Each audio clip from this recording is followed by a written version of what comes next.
Welcome to Wellness Spring. And today I'm actually with a lovely creative genius, and his name is Marco Debie, aka Mago Menla. And he is a virtuoso didgeridoo player, a multi-instrumentalist born in the Netherlands. And we'll get into a bit more about that shortly. But because you mentioned the markets, Marco and I actually met in the Neuchâtel markets a few months ago, and he was working on a friend's stall selling the good mix. And I said to my partner, oh, wow, they got the good mix. I'll go and buy some, because I'd actually bought some in Byron Bay a few months ago, the bliss balls and the falafel mix and a few other things. And I was like, we got chatting. And then all of a sudden, Marco said, would you like a didgeridoo healing? It was like, yeah, why not? So there and then he got the didge out and played it, and my whole body, oh my God, it was vibrating. I had my eyes closed and just enjoying the moment, and a big crowd gathered and everybody was watching me just standing there while he was behind the stall blowing his didgeridoo. And it was just amazing because, you know, the energy of that sound vibrating through me was remarkable. And I instantly said to him, would you like to do, because he chatted to me about his story, and I instantly said, I'm a podcaster for health and well-being, would you like to do a podcast show? So of course he agreed, and this is why we're here today. So welcome, Marco, to Wellness Spring. And before we delve into your journey, could you please tell the audience a bit about yourself, because everybody loves a good story, and I know you've got a very interesting background, born in the Netherlands, and yeah, just about your education, family, siblings, and we'll take it from there. Okay, so I maybe tell you a bit about my story up until the moment I connected with didgeridoo. Yeah. So what okay. My life before didgeridoo, which was actually different. Didgeridoo was part of a big shift in my life around my Saturn return. That's also when I or we can just say, you can say in installments so the audience have a chance to take a breather. Exactly. So first I want to say thank you for your beautiful compliments. It was lovely to meet you at the markets, and a spontaneous little short didgeridoo session, didgeridoo healing. Yeah, creative genius, thank you. It's a big word. I think I do very well with a little knowledge and within my limitations. I think genius is a big word. I don't consider myself that at all, but over the years you learn to get the most out of your gifts and your qualities and your skills, and that has been really beautiful for me to have come to a place where I'm actually know what I'm doing and confident and stable in that without much need to be more or different. So that's really powerful for me personally. Yeah, I grew up in the Netherlands, and now I live in a beautiful Sunshine Coast in Australia. Let me know when I speak too fast, because we Dutch people, we tend to speak fast sometimes. So living on the Sunshine Coast for me is paradise. I recall some years ago, 10 years ago, I was still living with my ex-partner, and I was really felt disconnected and really not content. I was going through a big struggle, and one day I drove to the beach in Nusa, and I'm sitting on the beach there and reflecting a bit, and suddenly it hit me. I think, look, you are complaining about your life. Look where you live. Where I was born, people work their ass off for a whole year to go 3 weeks on holiday to a place like this, and I live here. So it was really a potent moment, you know, and I've been really, I've been grateful every single day, good days, bad days, that I just live in this beautiful, amazing place with this beautiful climate, this beautiful community, these awesome people. It's just very contrast from where I grew up. From my perspective, I grew up in a little town that used to be a mining town in the south of Holland, between Maastricht and Heerlen, between two cities. And that particular area, actually, after the mines closed down, it degenerated very much. And so actually the life expectancy there is, I think, 6-7 years below the average in Holland. And the alcohol and drugs abuse is quite notorious, especially in the city close to the city that I was born to. And so growing up was really intense, to be honest. For me, being a young boy with red hair in those days, in the 70s, being picked on, and the suburbs where I had my first years, I would consider it now quite violent. It was not children pushing each other over or maybe hitting each other on the back or on the nose. Now, by the time I was 6, a fight would mean something like being beaten up with a metal bar by a 12-year-old boy. And so you have this choice of becoming very quiet or start fighting back at some point. So when I was about 7 or 8, I started hitting back. And that leads to people wanting to fight you more and more. And so growing up into the teens, the area where I lived, it was not really, I don't want to say it was all bad. It was great. We had great times, good friendships, and I have a beautiful family, beautiful parents, actually very supportive, really decent people. My father always really hard-working man. But there was also a fair bit of violence, a lot of drugs abuse, and somewhere I went off track gradually, and I ended up in my 20s in a really destructive life, lots of drug abuse, violence, and some things I maybe don't even need to share the details of, but it was a very destructive life, and I didn't think I didn't have much, wasn't too confident that I would make it till 30, actually, to be honest, when I was in my mid-20s. And Wow. but I did. I did. And the didgeridoo was a very big part of that shift for me, actually. Yeah, and you talked about your parents being hardworking and supportive. Did you have any other siblings, and like an older brother, for example, to help you? I got a sister. I got a 3-year younger sister, and it's really interesting because I really through some choices and also environment. I think, choices, we say we always have a choice, but I think especially when you're younger, when there's not awareness, there's not much choice. So even when we make choices, I wouldn't call them free choices, really. They often made to environment and habitual patterns. So you can say it's a choice, but I'm not too convinced how much freedom there is in those choices.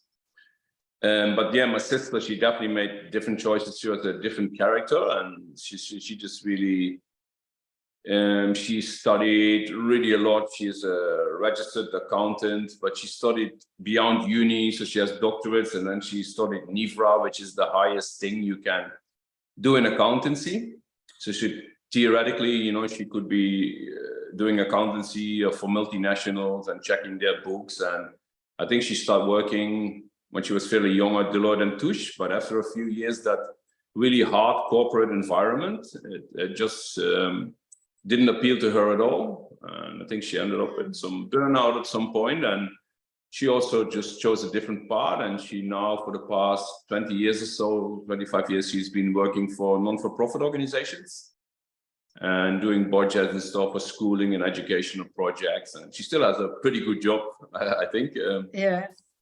But she also still lives in the same town that I left a long time ago. And she is, for her, it's a good place. You know, she didn't end up on that darker side of that area, I guess. Yeah, most of my family are still there, honest. My father passed away 3 years ago, but my mother is still there, my sister and cousins, so they still live in that area. Right. Well, it's interesting, you know, two children and you both went different pathways.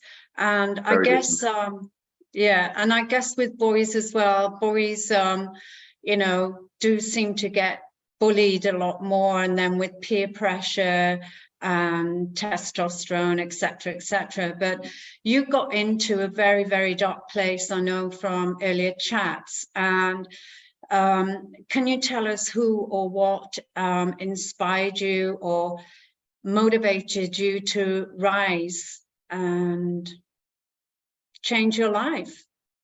Yes, so I think it was gradual. So for me, people talk a lot about Saturn return, you know, around 28, that is a powerful catalyst, a powerful opportunity to make big changes in your life.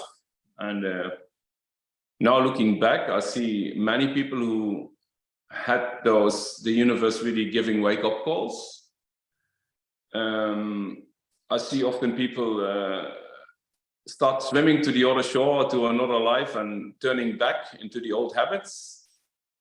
For me, it was a gradual thing. Some insights or some events happen overnight, but it was about, by the time I really solidified a different life. I probably was about 32, so it took about 4 years. But it started really pushing me just before I hit 28, and I would have these epiphanies like,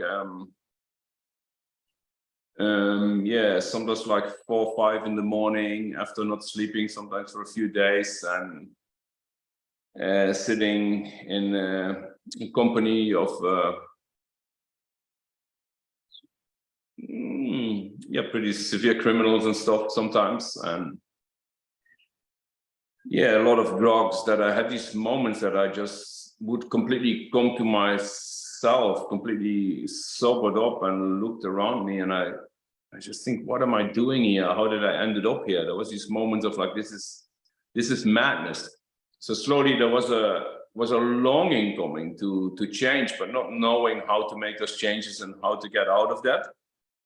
And then one day I was visiting somebody, and there was somebody who had also walked away from that life some years earlier, and he was actually playing a didgeridoo.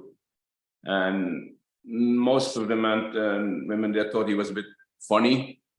But I, for some reason, I really liked the sound of the instrument, and I started talking with him. And then my partner back then, we started a business. It was kind of her business. I got that for her in a way. She was selling like indigenous arts and all that stuff. And she got really interested in indigenous Australian art too, and instruments. And so through a friend, who's now still a good friend, he lives in Brisbane now, and we still work together actually. Back then he is an Australian man. He had a shop in Amsterdam back then. So yeah, buying didgeridoos and art through him, and starting to sell those in our shop too. And I had promised my partner that I would come help in her shop like 2 days a week, because I was really not a nice man. I was pretty much a dickhead. I was just always busy, always gone, and I really had that really full-on bad attitude that I was just doing what I did, and I made money so nobody should ask me anything or even have any demands, or not being emotionally available, because I was not even in touch with my own emotions and feelings. So a constant state of suppression and avoidance for many years. And so as I went into start working in that shop, I got some ditch lessons from somebody I met, a Dutch guy too. And so I started playing didgeridoo and doing the breathing, and suddenly, I don't know, I started calming down a bit, and these younger guys came into my shop playing music, and I started inviting them to play music on Saturdays, and I started looking like, oh, that's what I did like 10 years ago, how they were living their life. And then also like a bit of a crystal new age shop opened up across the road in the street, and I started reading some books again that I used to read, like Castaneda stuff and some spiritual books. And And then one day I got a phone call from a man called Mark Atkins, and he is actually a geometry man from Western Australia. And he was and still is one of the most renowned international didgeridoo players. So he really worked with big names like Jimmy Page, Robert Plant, Sinead O'Connor, played Opera House many times, Carnegie Hall. He does really great international jobs. But he is also just the dude, you know, he's just the guy who walks with holes in his shirt and barefoot in the bush and does little pop gigs. He's actually quite a character in many ways. He has a lot of wisdom too. And yeah, he rang me and asked me if I could organize a workshop, a didgeridoo workshop for him, because he had heard about my shop. And I said, yes, of course. And he asked me if he could spend the night. And then one night became 3 nights, and 3 nights became 2 weeks. And we started traveling around together a bit. And he hung for a while, and we ended up driving. I became this kind of his driver for a tour to Europe. And later he came back with a dancer, Steve Gatlabadi from Adelaide, who was a Ghana elder. He was back then not an elder yet, but later he became really main Ghana leader in Adelaide. Yeah, so spending some time for about 6 months. Also, I had made a quick trip here by then just to visit these guys, and we spent another 6 months on the road in Europe and doing all kinds of cultural work, and things start really, really shifting for me.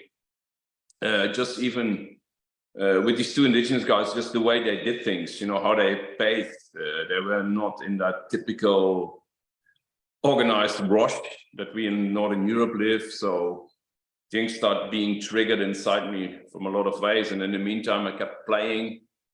And it got a long story short. Shortly after that, once I was looking I came out of the bath and I looked in the mirror. And I suddenly had this really, I saw it so clear. And I looked at myself and I thought, you have become everything you hated 10 years ago. And I got this like a convulsion. I literally had to vomit almost. And I really freaked out. I think it was like a spiritual crisis. I wasn't familiar with that term back then so much. And yeah, that few hours later, my partner came home and I was sitting with clippers, shaving all my long hair off, like wanting change and not knowing where to start. So you do something radical like that, you try to change something in that outside environment. Yeah, and then things start going really funny. And I realized much later that I made a strong prayer in that moment. And I really called in total desperation to the universe and asked for change. And also from a place of surrender, like, I can't do this. I can't do this. I have no clue. And it was just a call out for help. And the universe does respond. And I believe, you know, people talk a lot about manifesting from my power and my will. And I don't believe that is the most efficient way at all. I think often the most powerful changes comes when we can humble ourselves and actually surrender and say, I can't do this, and let the way be shown. And that is not often coming in an easy way, because the 6 months after became a total roller coaster, where I lost all my money, my relationship, my business, my shops. Many people actually disappeared out of my life in really intense ways. And at the end of that roller coaster, I found myself living over the border in Belgium, just over the border in a tiny little house with nothing left except my didgeridoo, really. And one day I was ready to go out and put some money in my pocket and felt really angry again. And then I stood there at the door and I had this thought of, what am I going to do? Am I going to walk out that door and God knows what a disaster is going to come again? Or I go inside and make myself a cup of tea and have a good think. And I went inside, I made a cup of tea, and I basically stayed home for 3 months that whole winter. And I read some good book, start doing some Buddhist meditations and stuff, picking up my yoga practice again after many years and all those things. And yeah, basically I never looked back. I did some training with an Indonesian shaman doing Maasai who lived in Holland. Because Holland has that connection with Indonesia through because it used to be a colony of Holland. So I studied some herbal stuff and energy healing and massage with him for about 2.5 years, and kept playing the ditch. And yeah, then for about 10 years, I traveled through Europe, Asia, New Zealand, Australia, busking, playing music, doing little festivals, gigs, started doing sound healings with the Didjeridu after actually one of my indigenous mentors had encouraged me and kind of given permission, or let's call it encouragement, to do so. Yeah, I did that for 10 years and doing a lot of retreats, many Buddhist centers, long-term retreats and all that stuff, like a few weeks of spending a few months at a Buddhist center. And then I bumped into a family life when in about 2010. Yeah. Wow. Wow, you covered so much stuff there, and I can relate to a lot of it. Originally, I started my career as a registered general nurse and a registered psych nurse, and I worked in the drug and alcohol rehabilitation unit, or, you know, for crisis when people first come in, coming off the drugs. And I think from what you're describing, to be so heavily involved in the drugs, you've had a very lucky escape not to go down another pathway where, you know, addiction is really big, and drug addiction especially, you know, is very hard to beat. So, and you do get very dark moments, but to be very rock bottom and lose everything and then reinvent yourself is awesome. And it was interesting because I thought it was funny, because I've laughed, had a giggle with some friends saying, I met you in the markets and you played the didgeridoo. And then when we were chatting earlier, I mentioned that I was at the Love Fest with Joe Figliano at the weekend. And the first night, the opening ceremony ended with a jam session around the fire. And a guy came to sit by me, and next minute he pulls out his didgeridoo, and I was like right next to him. And I was mesmerized with his cheeks really puffing out, you know, like one of the blowfish. And the sound was incredible again. And I could just feel it embodying in myself, to my soul. It was just incredible. And we chatted later, and he was an Englishman. He had no intentions of ever coming to Australia, but for whatever reason, he got drawn to the didgeridoo, because before I've only really seen people playing live. They're a busking, you know, down at Circular Quay in Sydney and different festivals and so forth. So two people, you know, in a short space of time, the non-Indigenous Aboriginals playing the didgeridoo. So can you tell me the procedure about it, you know, the breath and how it works? When you actually blow it, is it easy to learn, or? Yeah, just let me add something on that too before I answer that question. It's actually like what you say, you know, like we have, you know, some people say like, oh, how come you play the didgeridoo? You're white, you're not indigenous. Or sometimes indigenous people ask that. Other indigenous people say, of course, you know, it is, you know, we often say we have many lifetimes, we have infinite lifetimes. We talk about karma and stuff.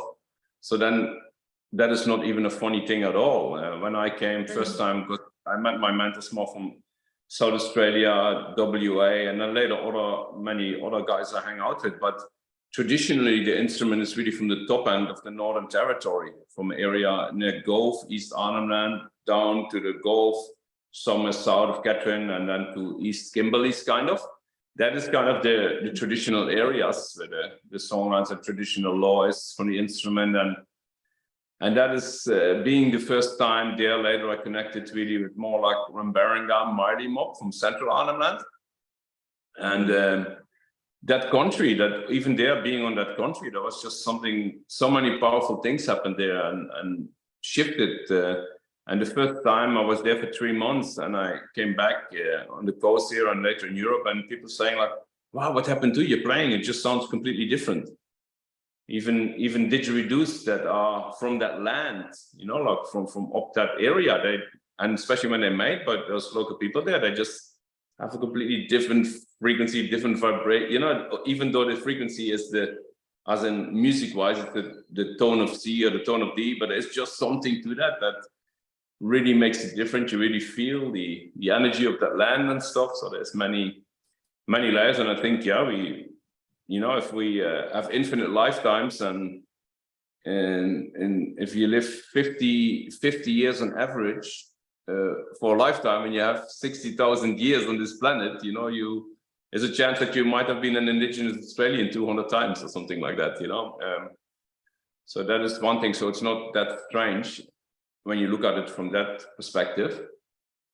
And yeah, playing wise, it is, the circular breathing is an interesting thing. It's not easy to learn, but I always compare it very much with riding a bike. It's actually a very natural thing, but it is our mind that says, oh, that's not possible, it's difficult. So when I teach men Didjeridu and I teach circular breathing, those who don't get into their head, they often learn it the fastest. And it's literally like riding a bike. It looks really difficult, and once you can do it, you cannot imagine that you will not be able to do it before, because it's so normal and so natural. And with circular breathing, it's very much like that. Often you see men, they're almost there, and they're not quite getting it. And the only thing they need to do is just stop thinking. And often then I work with them and say, okay, focus on your breath, do this. I kind of try to distract them, boom, and then suddenly they're doing it. and then when they're doing it, you say you're doing it, and then they lose it again because they get back in their head, you know. So it's an interesting phenomena. But at the same time, I've been playing for 25 years. I'm still learning circular breathing, and even one of my main contemporary style mentor, Mark Atkins, he still says he's still learning circular breathing, in the sense that there's still many levels of freedom in your playing that I've not achieved yet, and where the breath is a big part of that. So what do you mean exactly by circular breathing? So they call it circular breathing because you know, so you breathe, you keep blowing air out while you breathe in. Wow. So it's almost like the air goes into your nose and comes out through your mouth, you know.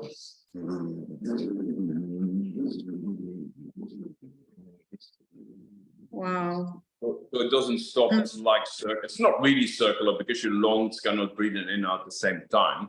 It's more like you push the air out, either with your cheek or with your diaphragm or with your tongue, and later it's more just that little muscle here in your throat. That's enough to give that little bit. So basically, when you breathe in, you just have to make sure that when you play the didgeridoo, there's a back pressure, and it's like your inner pressure and the pressure of the back pressure of the didgeridoo, they meet, and where they kind of meet, your lips vibrate. So there's only like a little bit air going out, and when you want to breathe, you have to keep that pressure up. So you give a little squeeze, you know, that gives you the opportunity to breathe. Great. So you don't really have to do a big belly breath because you're mainly keeping it in your cheeks. No, well, no, I don't use my cheek that much. I can. Oh, so you use. So when I play rhythmic, actually, it's very crucial for me. Like later, what I saw, most didgeridoo players, I think, still these days, also worldwide, even a lot of indigenous, they play in the diaphragm. But if you look in traditional players up north, like especially the older ones, I'm not sure all the youngest, but the older men I sat with, like Old Benassi or Tom Kelly and Old Paddy Forum and all these men, they really breathe really low. You see that they're really breathing in the lower than Chen, what they call it in the Qigong, in the sacral, really below the navel. Yeah. And if you start, and also Mark Atkins told me after some years playing, he said, you got to learn to play it from there. And he pointed below my navel, and I say, what do you mean? I play it with my lips and my tongue. He said, yeah, but you have to play it from there. I said, I don't really understand. He said, oh, you don't need to understand it. Just when you play it, make sure you play it from there. You work it out. And it took me like a long time. And so now when I teach this, actually I teach that breathing first. I get people accustomed, and I use the shamatha vase breathing from Tibetan Buddhism. That is a really very basic pranayama that really is about, breathing below the navel and then, breathing into the diaphragm, then a bit into the lungs to get that first step. So getting people used to breathe and basically to always breathe deep down below your navel. And like Mayapa Miliwanga, she's a law woman from Arnhem Land, is also beautiful. She says that, you shouldn't only breathe from there, you need to lift from there. She said that when you lift from there, and she points below the navel, then she says this one and this one come in balance. Wow. And then they connect with that one, and she points down there, and then all the abundance come in your life, And then she's not really talking necessarily about things. So that it is, although it's a very different conceptual framework, we see that awareness that you also see in the yogi traditions about the breath. So that's really, really important. So it's really about anchoring and grounding yourself in your danchan and playing from there. There's a lot of energy, when you're playing didgeridoo. For me, sometimes it's like the didge is part of it's almost like you have your energy, your central channel. It's almost like it branches off into the didgeridoo. You just feel it. There's a lot of energy going up, down, in the ditch, to the earth, back to you. It's really, it's in a way, it's a pranayama practice, you breathe a pattern. It can be very grounding and very healing too. Yeah. Well, you've covered so much. Like, I agree with what you said about karma and past lives, and it's wonderful that you can feel the energy of your ancestors and feel them, whether the didgeridoo is from a certain area, traditional one or not. And it's great that you had so many wonderful masters like Mark Atkins to help you out of your dark space and the traveling and all the different types of breathing, because the breathing helps you to truly connect with all that is and go with the flow. And it's great that you're saying that while you're in that space, the didge becomes part of your being. So you're one with the didge. You've talked a lot about the men, but do you teach women as well? And do you teach children? And I noticed that you spelled the didgeridoo the Aboriginal way as well.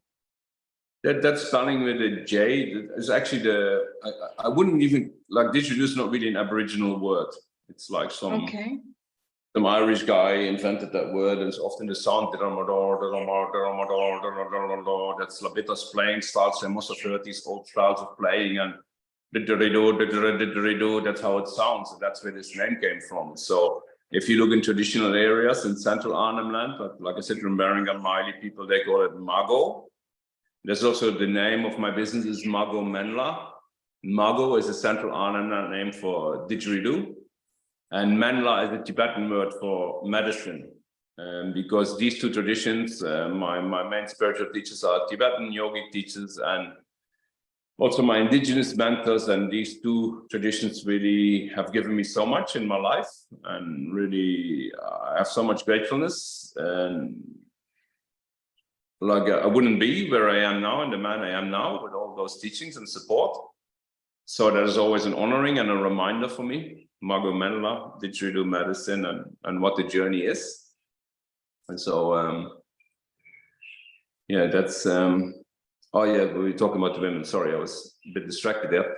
That's that's where that name comes from. But there's many names, like younger people called Yidaki, but they also have different names, like there's Yirtaki, Yiraki, and then Kambi with I think Larakia people. There's many names, and I found out like even younger people have not so much connection with Yongu mob, but that friends of mine living there a long time, they say there's like 8 or 12 different names they have for the instruments, and they're also not all, like say a yidaki, like all yidakis are didgeridoos, but not all didgeridoos are yidakis. Yidakis are very typical instruments, with a typical sound. Now many people, even indigenous people, they all say my yidaki. Everybody uses that word, and it's kind of, nobody makes a fuss about it. But if you look a bit more precise or appropriate, a yidaki is an instrument made from a tree from Yongu country, made by a Yongu person. and it will be a longer, straight, many conic stick with a fairly small mouthpiece, with a certain artwork on it that fits that area, and there will be quite the typical sound suiting that playing style. And like a Mago's in general, a Mago will be a shorter stick with quite a bigger mouthpiece suiting that playing style, and a different sound coming from different country. And but then again, often people also just use these names mixed up, you know. It's and then didgeridus for me in general, most didgeridus we see are just very good contemporary instruments. For me, there's just a very different feel to didgeridus and traditional sticks from the areas up there. As far as women, sorry? I'll just add, because when I actually Googled Marco and Menla, Marco came up as meaning wizard, sorcerer, magician. That's Menla, that's what? That's in Spanish, Mago. Okay. In Spain, it's magician. Mm. Yeah, because it came up in a few languages, even in the English as well. Menla was saying it means medicine in Buddha in Tibetan. Yeah. But in the esoteric translation, it came up as magic. So, because that was one of the things I was going to ask you, what your name meant, Mago Menla. Yeah. Yeah, well, I call it didgeridoo medicine, but didgeridoo magic is good too. Magic medicine. Yeah. So, it is, and it is not so much like a medicine. For me, it's not necessarily that I say that I claim to provide medicine to playing, but it's been medicine for me. Yeah. So do women learn, and traditionally do children learn? How old with the traditional indigenous people, how old would they be? So this is kind of interesting. First of all, we of course don't know not much for sure from long time ago, but this is not such a black and white, simple, straightforward thing. So I can start with saying that my indigenous mentors, like also Mark and stuff, and like most indigenous guys I play with and work with, they teach women to play, especially when they're overseas and stuff. But also very famous lawman, world-renowned lawman and Yidaki master like Jala Guru Wiwi or old David Blanasi, they would teach women to play, especially Balanda, white women. And often old man Blanasi would always say, "Oh, you're a Balanda woman, you're not in the law." So how to start with this? So this is kind of a tricky thing, and I got to be careful what I say, because I only understand a very, very little bit. But here in these areas, most clans say that women shouldn't play or shouldn't even touch the didgeridoo or shouldn't even come near it. And there's many stories like if women play the didgeridoo, they can't get children and all that stuff. If you look more at traditional areas where the instrument is part of traditional law, you see in almost all those areas, definitely with Yolngu, Remberanga, all that central island, you see women always making and painting didgeridoos. I know in Yolngu mob too, when women make and paint, they have a little try, have a little go, have a little play, see if they sound good. Some friends of mine, they were once filming a documentary about Jalo, and they say, "What about women playing? Are women not allowed to play that?" And his wife Doppy took the Yidaki, she's like this, and she just played. So we see that women, it's not like banned in an aggressive manner, but like my Yapa Miliwanga, she says, "Our women know we wouldn't do that." To me, if I see a woman play, I said, "Would you go to her like, you can't do this?" Because here it's quite almost like a bit enforced, like aggressively enforced. But she would say, "No, we just look the other way. It will be embarrassing for us." But so that's what she said. But this is also, and I got to be careful. Something it's different in different areas. It's very tricky. But also, women in those areas in general, they don't play ceremony with Yolngu or in public performance and ceremony. So, but when they play there is, especially with Yongu, there is a few famous female players. In Darwin, there's this woman, she's always playing on the streets, busking, she's a woman. And a friend of mine, she's a great singer here, Siren, she's a beautiful artist. She lived also in Arnhem, I think for 7 years. She did recordings there and sound work. And she also recorded an indigenous, a younger woman who played and performed, and she got permission from the law woman to do so. I don't know if that means, if that changes her position in traditional law, I have no clue. So, but there is those stories. My brother Tupru, he's Jabbera Jabbera from the descendant from East Kimberleys. And I've had from different sources, I've not can 100% confirm, but from different sources, I know that women there used to play ceremony. I don't know, men also, men not, so that women played ceremony, and Chupru confirmed that to me too. So it's different in different areas, but in a general, if we have to generalize, we can say women don't, in traditional areas, women in general don't play the things in public performance or in ceremony. They do make and paint didgeridus. Yes, that is kind of a general thing. I've also seen often here, like sometimes you see maybe young girls having maybe a little mock around, but as soon as they hit age that they becoming sexually reproductive, how would you say that? They stop playing. Sorry? Fertile. Yeah, so they stop playing and stuff. And little boys, they're really good players already when they're little, and yeah, they're just sitting on their mom's lap, listening to sounds of clapsticks, and they can just play. It's amazing if you see you see little kids here, 10-year-olds, 12-year-olds, they can play these instruments. You just can't believe it, you know, like how good they are just growing up. It's in their DNA. It's the songs of the land. It's related to their language very much. It's, you know, it just completely flows through them. It's completely different way of being, different way of living in the world, I would say, very much. And as far as the story goes, it's interesting because here often in the course they say, oh, women play it, you can't get babies or something. But if you look with younger people, they say if women play, they get twins, and twins is considered a bad omen, I've been told. And I think traditionally they had to give one away or something like that. And I have a friend, Renee Balu. She's a South African woman who also has amazing connections with Yongu Mop and many places in Arnhem Land, but also many Yongu. And she's doing weaving. So she teaches weaving. She's actually now so advanced in the weaving that she teaches indigenous women who lost their weaving, and that she's teaching them with the skills she has from up north.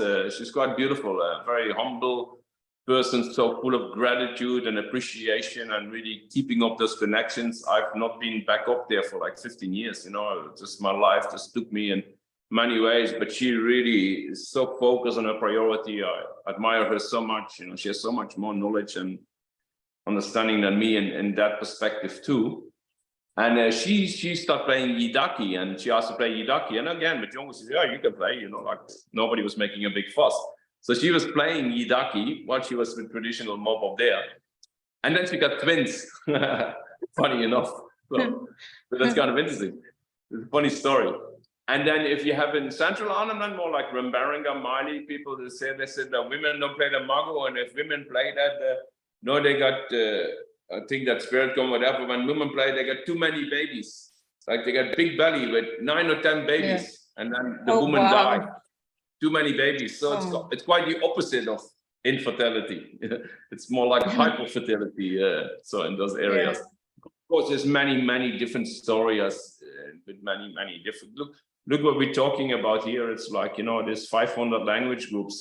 Like, you know, we don't expect Italians to have the same stories and mythical stories and values and spiritual beliefs than people from Denmark or Belgium and or France, and that's actually how we have to see this. You know, there's 500 language groups where on this continent, and you know, with 500, there's a lot of overlap, and in a way, 500 cultures too. You know. Very interesting. Wow, I didn't expect that story, and I'm happy to learn about different tribes where I'm living. And with your courses, because I know you said you ran courses in Brisbane and Gympie. How do people? Not I go to Gympie soon too. Sunshine course in Brisbane. Okay, so how long are your courses? My basic courses go for 7 weeks, and they are, in general, I got beginners, a lot of beginners. I also got some intermediate players and slightly advanced players. Yeah. And then what is intermediate? What is advanced? You know, like often people say they can circular breathe, so they think that's advanced. Or so, yeah. I think that's when the playing. That's when you really starts. You know, when you can circular breathe. That's when it begins. And yeah, the groups are really beautiful, actually. So it has a strong focus on breathing, the mindful awareness, the breathwork aspect of it. And of course, we learn a lot. We do many contemporary playing style techniques. I only play a tiny bit traditional style, and also don't really teach that for this. And even for the pranayama, the Didjeridu, the playing it as a pranayama, actually. Yeah, there's different styles that suit that better too. But yeah, it's a lot of course, we do a lot of Didjeridu playing techniques, but it's really, it's the main focus is really to learn to play as a grounding, centering, self-care practice. And of course, we share a lot of the techniques for those who choose, you know, to expand their techniques or want to mix it in with their music. It gets all mapped out.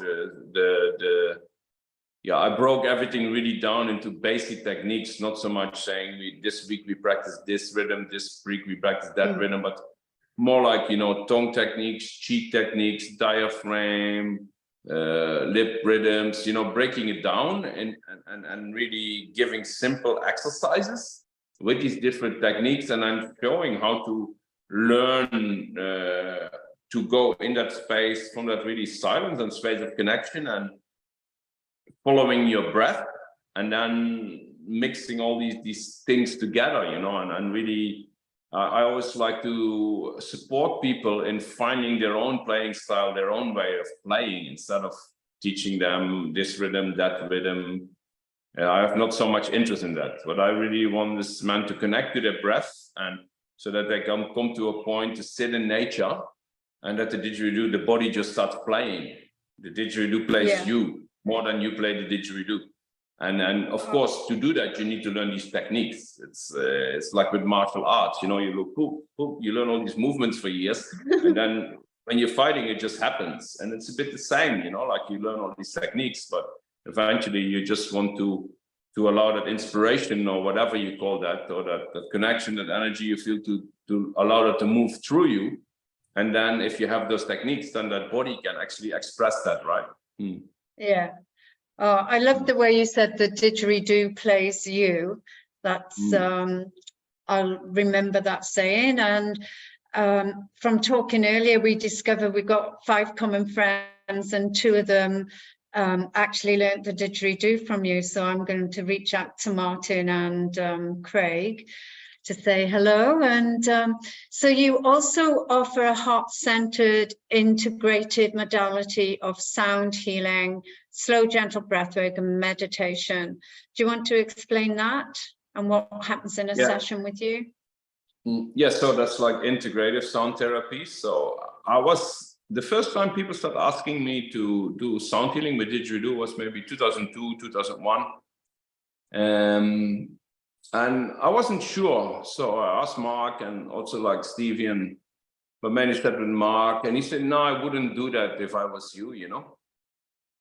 And you know, it can be really, really powerful, and I would just wait. So I just didn't. I'm a person like that. In that sense, I'm quite. I really honor my teachers, and I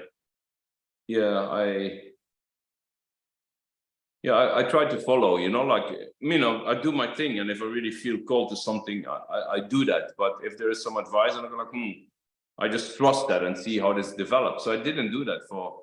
And then about 3-4 years later, I think it was 2004 or something, we're sitting on the property in Tamworth, and it's like 300-acre bush property there, just really beautiful, rough place, but beautiful place in dry country there. And we're sitting around the fire, and he says to me, "And you still do that sound healing with playing on the body with the didgeridoo?" And I said, "No, I don't do that." And he said, "Why not?" I said, "Well, you told me not to do that, you know." He said, "Oh, but that was then, now is now, you know." We had a bit of a chuckle. He said, "I think you changed a lot, and so if you feel to do that, give it a go." And so I started doing that, and I remember I went to Thailand shortly after that, and I started doing sound healings with rebirthing sessions and stuff like that, and people getting amazing journeys. And you know, over the time, I learned the same as what you do with massage and energy work and stuff. You really, you know, when you do massage, for example, at the start, you're just giving people a gentle, it's a nice rub. And then after a while, you actually start feeling all the knots and muscles in their body, and you know, you unlock that. And a while later, you really feel like, you know, you can start working with chronic stuff. And I think eventually for me, it's like when you massage, you connect on that psycho-emotional body. You start feeling the person really there in their energy body and stuff. And I think with sound healing, it's a bit the same. It's like the didgeridoo. It's really like it's energy work in a way. So just really finding ways how to connect with the person like you do with massage or energy healing, but to do that through your instrument. And then one time we were in Chiang Mai, and I never forget that. That was like a warning sign too, to be respectful, because I got quite cocky. You know, people had these amazing experiences. So I was getting, my ego loved this. I was getting quite full of myself. Oh man, I can do this with the didgeridoo and and I could, you know, you start, you know, pick things up from people, and you would flap it out. It's "Oh, how is your situation at work? Or how is it going with your," you know, because you feel things, you think you need to say that to them, which I now find completely inappropriate most of the time. You just don't say much at all. People have to find their stuff there. But yeah, I was a bit in a journey. It was all exciting. And then one time we're doing a sound healing with a Chinese girl, and it was in a park in Chiang Mai, where me and an American woman, she did Buto and postmodern dancing, and a French musician. We had these little jams in the park of me playing my didgeridoos and my flutes, and he playing saxophone and his flutes, and she dancing. And we went there every night just for fun, but every night more and more people. So after a few weeks, every night it was like 50 people, 100 people, 20 people watching us. And then this Chinese girl, she was so enchanted by the sound. So I said, "Oh, just here, lay down and close your eyes." And I gave her did the sounding, but there was people in the park still. And then at some point she was really out of her body, and she was start moving really erotically, kind of. She started touching her body, start touching her boobs and stuff, and touching herself in between her legs and her crotch. That's the right word, my English. Yeah. And I was, "Oh, this is not going good." You know what I mean? She was like having all this energy going to her, start touching herself, and she was completely not present in her body. And so I tried to kind of wind the session down. And normally when you know, towards the end of a session, you kind of, you know, when you stop playing, mostly people just come out of it, or they close it. You kind of land them in a safe spot. And I feel like, oh, this is not working. I just completely lost connection with her wherever she went. And so then I stopped playing, and she's just laying there. She's not moving. And I said to my American friend, I said, "Oh, can you just maybe massage her head a bit, you know, gentle?" And I massage her feet and get her back into her body. And I think it took us like a good 10, 15 minutes maybe of gently touching her and warming her. And then she came out of like, she just came up like that, like she rose from the dead, and she's sitting up straight with her eyes wide open. And she was like, you're really in a tense space. And she cried, and she said, but then she also was like, really, she grabbed me and she hugged me, and she said, thank you so much. And I said, "Oh, no, don't thank me, you know, like you made that journey, you know. I think I'm not saying that's, you know, I just facilitated that thing. But actually you do have a responsibility there, you know." And yeah, and then she really, you know, started behaving quite intensely. And then I just kind of tried to keep a bit the distance from her, and she got really angry with me. And then later she said to my friend, he took me to that place and now he doesn't want to be with me. And that really upset her and all that stuff. So, and I was like, wow, I didn't even know where I took her. And I definitely don't think we should be with her or whatever. So it became a really intense thing that took a few weeks to work through that and talk with her. And so it was really intense. And so that really, really kind of made me very cautious. And so then also coming back in Europe, I just really went really gentle and went back to my massage energy healing teacher and with my other mentis and doing but that time I was getting more into the Buddhist practice too, and really some years of like still doing a bit sound healing, but very careful, more grounding. And then I started doing more again. And I kind of had a feeling I was kind of knowing a bit what I was doing. Until about 2012, and then the relationship, having children, and that particular relationship bringing up a lot of stuff that I thought I had resolved in those 10 years of traveling and doing retreats and meditation. And I thought, oh, I'm a really grounded, centered person. I'm a good or whatever I thought. And this relationship just really brought up some really big karmic stuff. And so that was a bit of a really roller coaster in many ways. And at some point I had so much going on in my life that I was not capable of dropping that. So straight away I stopped with doing any sessions, and I did school shows for about 6 years, performances at school, and I was basically also a lot at home, being a dad with my ex, working a lot. She had a really busy job and being a midwife and stuff. So I backed out, and then in 2016, 17, I was visited my Steve Gatlabadi, the Ghana elder. By 2016, he passed away a year later, actually, and spent a few weeks with him again. We reconnected, and he said, "Oh, you still do that sound healing and you're teaching?" And I said, "No, not really." And he said, "Oh, why not? Maybe do that again." And Mark also said, like, "Oh, you're teaching, man. If you want to do it, just do it. Just go it." And I said to him, "Well, if I want to teach, I want to teach it different now. Not like just reading the rhythms and then we see where we go. Actually, I want to start teaching it from the right breath and just turn the whole thing upside down in a way." And he was like, "Yeah, do that. That's your thing, like if you want to do that, And then Miliwanga was also, because through the connection with some of her uncles and stuff, I call them uncles too then there. And she said, "Wawa, you should do that. Show man. It is good for men to play and ground them and play that mago and do that sound healing." And then interestingly, my main Buddhist teacher now too is a woman too, Kandro Chinne Shudran. She's because my other main teacher passed away a few years ago, and she was one time doing a Buddhist initiation, and she said, "I get that didgeridoo and go around on the people." She just felt it intuitively, and said, "Wow, there was a lot of energy there." She said, "Maybe you should do that sometimes at sound healing. I think there is something there, So there was these gentle encouragement and stuff, and but I was still working. I had processed a lot and shifted through most of the stuff, but it still took a couple of years before I found in the right place to do that again and offer that again. And then COVID hit, and during COVID there was so many men that came to these didgeridoo courses. Everybody just had this rude awakening, what they were doing with their lives, and looking for deeper meaning. So the courses were really packed. It was a really busy time. And also, got back into the sound healing work.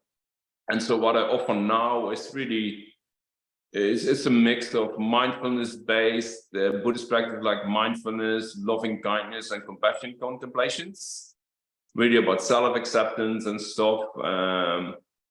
The breathings, really grounding, centering breathwork, and sound immersion, sound healing. So then this is the combination of those three, to really connect people to that, I call it space of inner abundance, really a bit more that deep into the heart space, and then to work with sounds and in public sessions, we just run through contemplations and meditations. We go a bit on a journey, reflective journeys, interwoven. Everything is interwoven with the sound always. And in one-on-one, the integrative sound therapy sessions, one-on-one sessions, the first session is always a bit of a schedule. You know, we connect people, and then it depends on the person. Some people, they trust you after 1 or 2 sessions. Some people, it takes maybe 3 sessions. But once that trust is there, and that in the sessions, then we flow, and then it's very more open, where we go with contemplations or what comes up. Sometimes it's just sound, sometimes more meditation. And in general, when you're working with a person, like, you know, before they come, you can kind of already feel where they are at. And by the time they arrive at your place, you have a quick check-in and something. Often in a quick check-in, and then something that comes up. What will be the focus for that session? And you've covered a lot again, and I think it was good that you showed your professionalism when the dancer had that out-of-body experience and so forth. And it's all about having your barriers and knowing your limits, and in turn it's led you on another pathway of going higher into the healing aspects and what is a safe way around it. And as you mentioned, we all have our own unique gifts and tools, and even your teachers are saying, well, you do it that way, that's your thing, and so forth. And it was great to hear that so many people during the lockdown were looking to evolve and chose sound healing.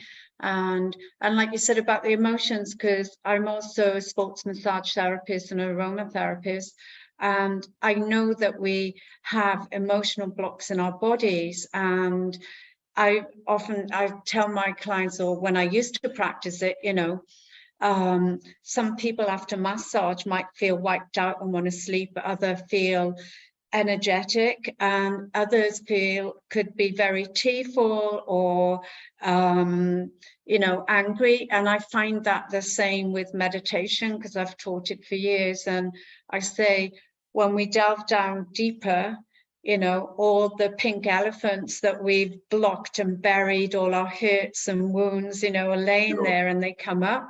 Yeah. And it's like the analogy with an onion, because some people used to say to me, Beverly, how can you do more meditation courses? Because I live near a Buddhist center, and my husband would say, oh, I think you need to calm down, go and do a drop-in class, or there's a weekend training I've seen, and so forth. But it's like peeling an onion. So you peel off one layer, but more stuff comes up that you need to deal with. So we're not on the level of the Dalai Lama, so we still all have loads and loads of work to do on ourselves. And it's great, because as you're teaching, you're learning from your students as well. And yeah, and I know with, because we talked about Martin Worth and Craig Goddard, and first of all, I thought, wow, you know, it's all these people, we're all part of William Whitecloud's training, and he teaches you to get out of your brain, step out of your ego, get out of your way. Like you said, when people get out of their way, they can play the didgeridoo.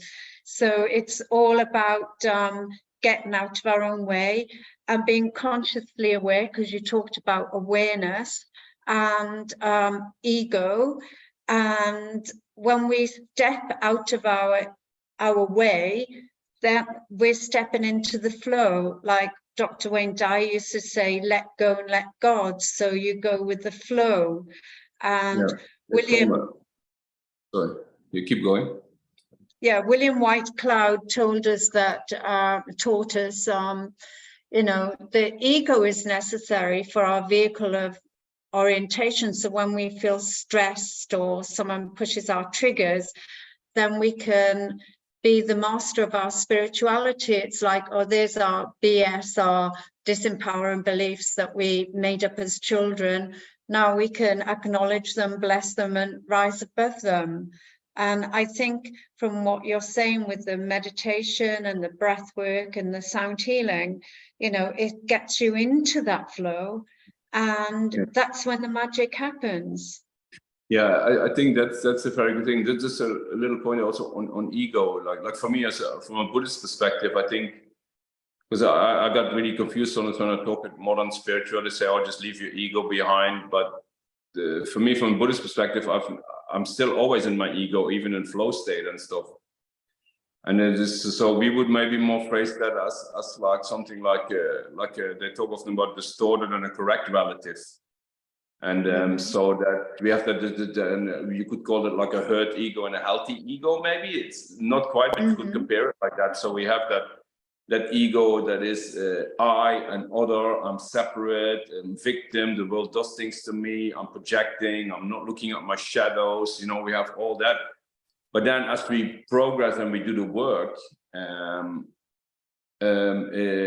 we see maybe look into spiritual awakening is a big word, but maybe our first awakening into the spiritual path, and then we see it's not like spiritual awakening in that sense of like Buddha, but we start eventually we can see that everything is interconnected and interdependent, and we are not singular, we are not single existing, and so we see the world like that. We're taking responsibility, we look at our shadows, we're not scared, we don't need to suppress them anymore, it's all part of us. And so yeah, we would more call that like a healthy ego.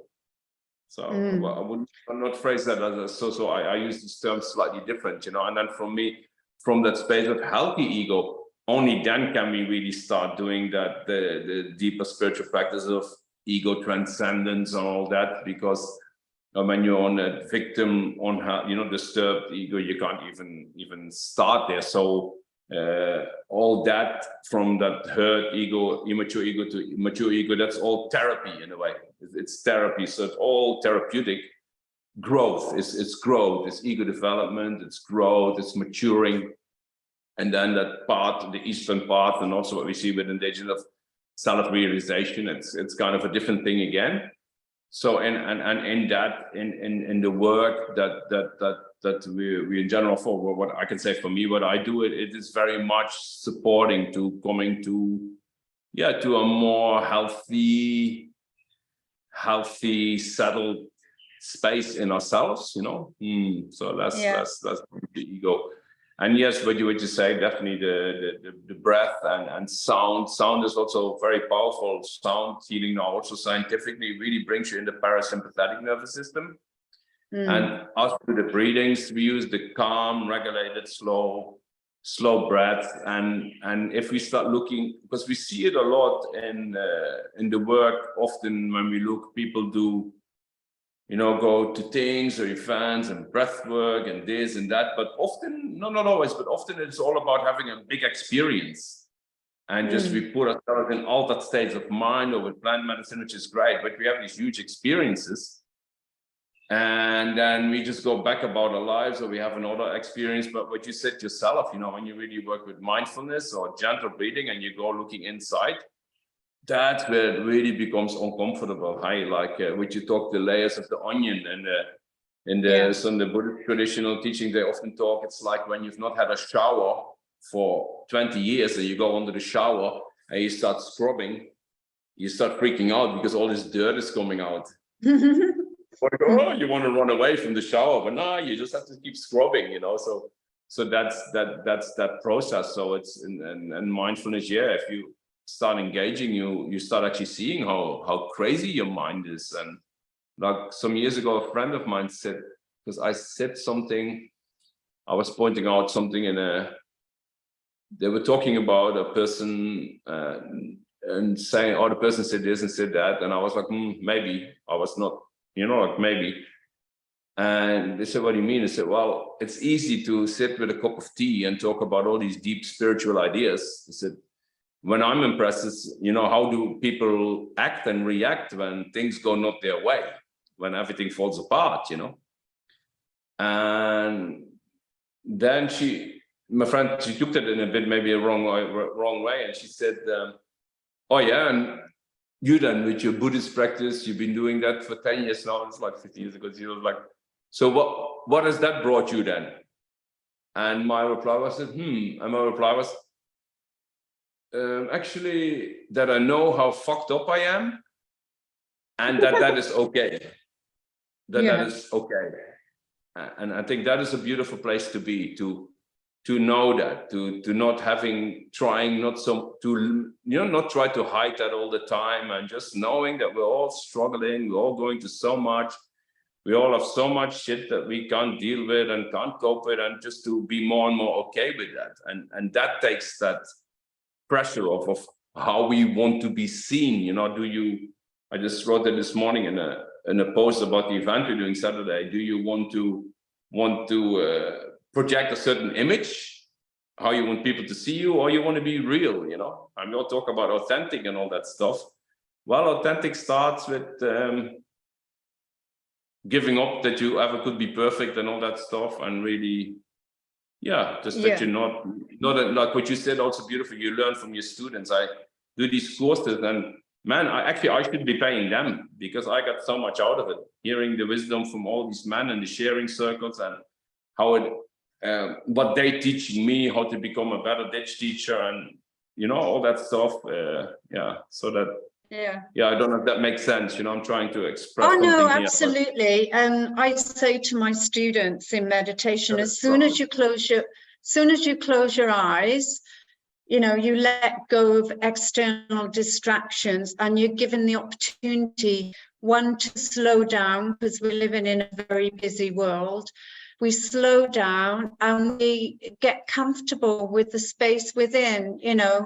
We might see colors, might see images, we might see, things from the past, who knows, but it's about getting to know the real you, I like to call it my GPS, my great personal self within that universal force that's within me. Some people call it their God self or their spirit or soul, whatever you want to call it, but I call it my GPS, and just feeling comfortable inside my body and accepting. And I think with acceptance comes inner peace, and it's like, as you said, I accept who I am, all parts of me, the shadow sides and what I call the good sides. It's about where I am right now, and we're whole, we're one, we are our shadow side, our demons, we are our good things, but when you accept it, comes inner peace. And I know you've got the event on Saturday called The Power of Acceptance. So would you like to let our listeners know a bit more about that? Yeah, I would love to do that. It's a beautiful thing, actually, what you say too. If we are our demons, we are our good sides, we are that, and then if you also look from one perspective, we are not all that. We are not any of that, because our true nature is like beyond all that too, right? It's interesting. Yeah. So it's both simultaneously. I should have said on a human level, we're all those things. Exactly. But on a spirit level, I believe when we die, it's only my physical body that dies, and then my God self or my great personal self will go back to the universe, or just stay, because it always has been and always will be. But we're here for a sensual journey through our eyes, nose, ears, taste, touch, and with it we also have our mind, and I believe we came through a veil of unforgetfulness. So our journey here is to remember who we truly are, who we are at source. In Buddhism, they always use that analogy of the clouds in the sky, like you are the sky, and now you see all these clouds, but no matter how many clouds, not for a moment have you ceased to be the sky. And just because you don't see the sky, just have trust that you are the sky. That's what it's beautiful. For the event, for Saturday, that's beautiful. So this is also, of course, we do a beautiful collaboration with Caroline. She's an amazing musician that I've been working with for a few years now. And we were working together doing music in another project. We were rehearsing a bit, and one day I invited her to join one of the sound immersions I did.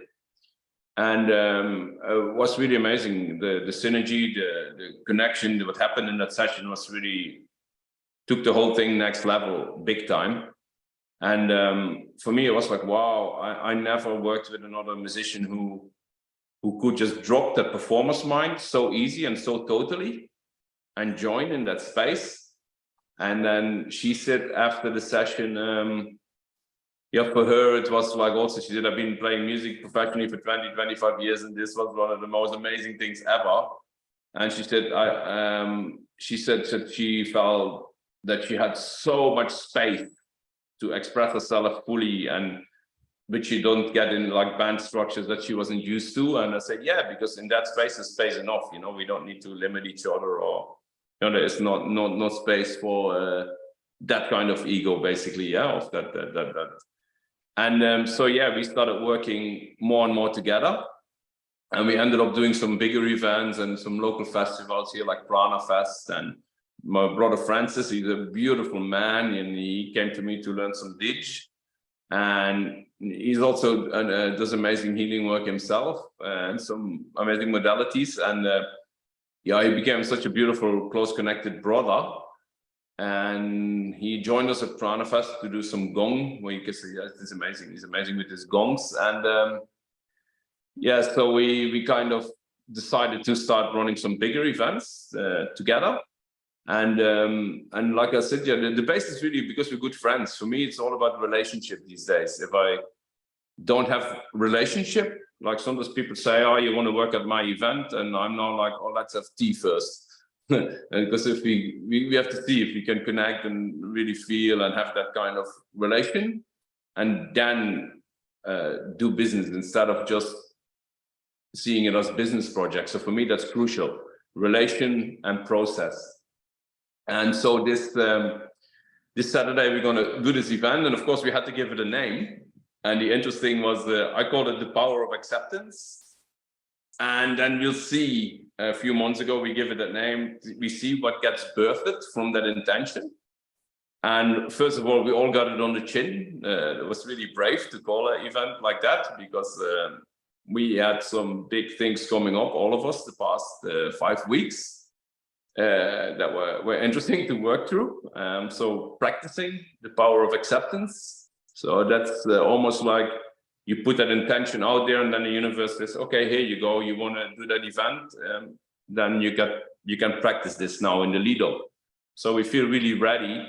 And yeah, and again, it's really a beautiful day with a lot of sound. At some point, we're gonna have 7 didgeridoo players there, or some of my good didgeridoo friends, and we're gonna do an amazing Digimmersion with 7 players, a lot of sound, and it's gonna be a lot of mindfulness, mindful breath work, really focus on emotional body awareness, and then some kind of practices that really can transcend difficult situations, like some loving kindness practices and how to work through compassion mindset and things like that, and how really to, you know, when we have maybe an issue with a person at work or with a family member, how there is these practices that we can do on a daily basis, so that when things come up, we can use those practices to really take the tension out of situations. Like from a personal experience, you know, when sometimes when something happens, somebody really hurts your feelings or pushes your buttons or attacks you, and you're driving home on the way and you see that person and you go in this story on what you should have said and what you're gonna say, and next time I see them, I'm gonna say this, and then you see him next time, and of course you don't say that, or they say something back that you didn't expect, and you actually don't want to say it, and sometimes that can go on for weeks, and you're feeding and building that energy. So what is very powerful is, for example, each time that person comes to mind, when you practice it, before you react, here is this person. So we need that mindfulness awareness and connect to our breath, and then instead of going in the story, just refusing to go there, put the story aside and just look at the person and imagine in your imagination, when you see them in your mind, and say, may you be happy, may you be well, may you be whole, and do these beautiful traditional loving kindness practice and send them love and light. And I've had it many times in situations where I was really big tensions, and by doing this practice and other practices like compassion practices, then after a few weeks later, I bump into that person and I look at them and they look at me, and but I got no reaction anymore because you do those practices and that whole tension is gone. And then when you look at them, you just open, and whatever still comes from them, normally when somebody sends you like a negativity and anger, it lands on your reaction and you get that clash. But if you've done that, then it lands on nothing. And I've had it a few times with people where there was really big problems, and you look at them and say, and instead of saying or this or that, you go, hey, how are you doing? And you have that sincerity, you say, good, how are you? And oh, sorry, what happened? And things just dissolve, because one Buddhist teacher once beautiful said, like, if this happens, what do? He said, if this happens, take this one away, he said. And then exactly. And that was so powerful. And so these practices, so that's basically some of those practices, and how that relates to acceptance. And of course that is going to be there's going to be some beautiful contemplations on that, and how gentleness, now how acceptance and contentment are not leading to stagnation. Like it's often people think, if I'm so content, I have no more ambition. But no, contentment is not lack of ambition. It just takes the pressure of ambition. And acceptance actually, when people say that letting go, but acceptance and embracing is actually the ultimate letting go, I would say. We can really accept, then that is the letting go, because what we need to let go is the resistance, right? To be and work with that situation. Exactly, totally agree. And I know whatever's happening, I just say, okay, just accept it. And with that acceptance, you can be present and get on with your life. And on that note, dear listeners, check out, I've put it in the chat box, the link for the Facebook events. And I've tagged in Marco, so you can reach out to him as well. And just go along and experience, because it's easy to read books, it's easy to listen to YouTubes, but when you're actually there and experiencing it, this is where the magic happens. And don't let it be just an experience where you go home, forget the practice and do something else. Keep practicing the tips they teach you so that you can embody it.